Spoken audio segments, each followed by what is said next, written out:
भक्ति योग श्री ज्ञानेश्वरी। जय जय ओ शुद्धे उदारे प्रसिद्धे अनवरत आनंदी वर्षतीये।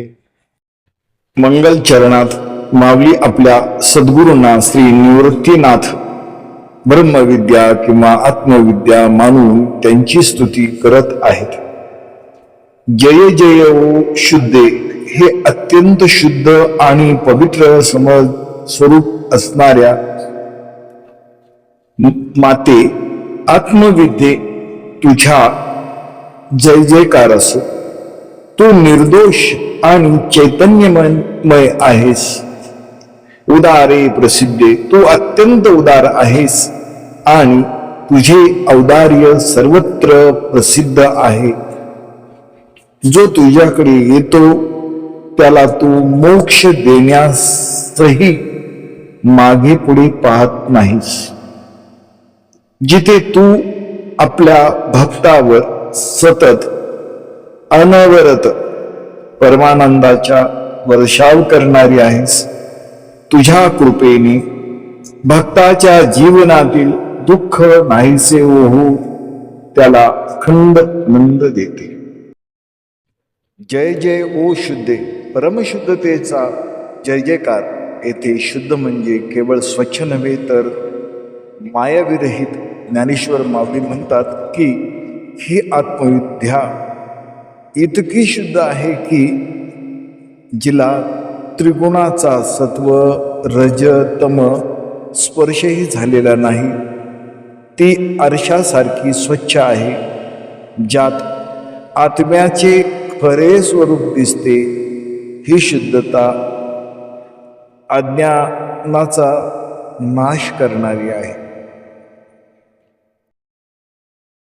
उदारे प्रसिद्धे मर्यादा नसलेले औदार्य।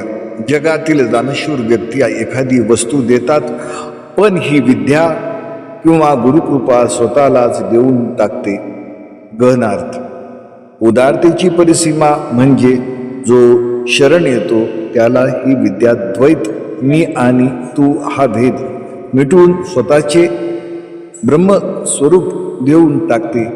हे औदार्य जगात प्रसिद्ध आहे, कारण ते राजा असो वा रंक।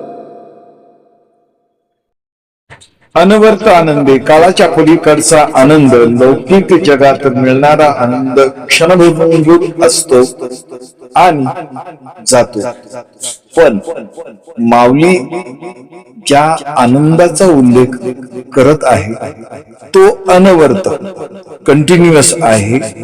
गहनार्थ हा आनंद विषयाच्या उपभोगातून मिळत नाही, तर तो आत्मसाक्षात्काराचा निखळ आनंद आहे, जो एकदा प्राप्त झाला की कधीही ओसरत नाही। तो काळाच्या टाइम बंधनात अडकलेला नाही। क्षितिये कृपेचा अखंड पाऊस।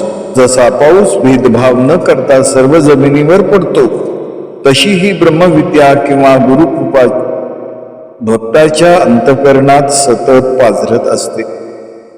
गहनार्थ वर्षतीये हा शब्द क्रिया दर्शवतो, म्हणजे ही शांत स्थिती नसून ती एक जिवंत अनुभूती आहे। जशी एखादी माऊली आपल्या बाळावर प्रेमाचा वर्षाव करते, तशी ही विद्या भक्ताच्या ज्ञानाच्या अमृताने स्नान न्हाऊ घालते।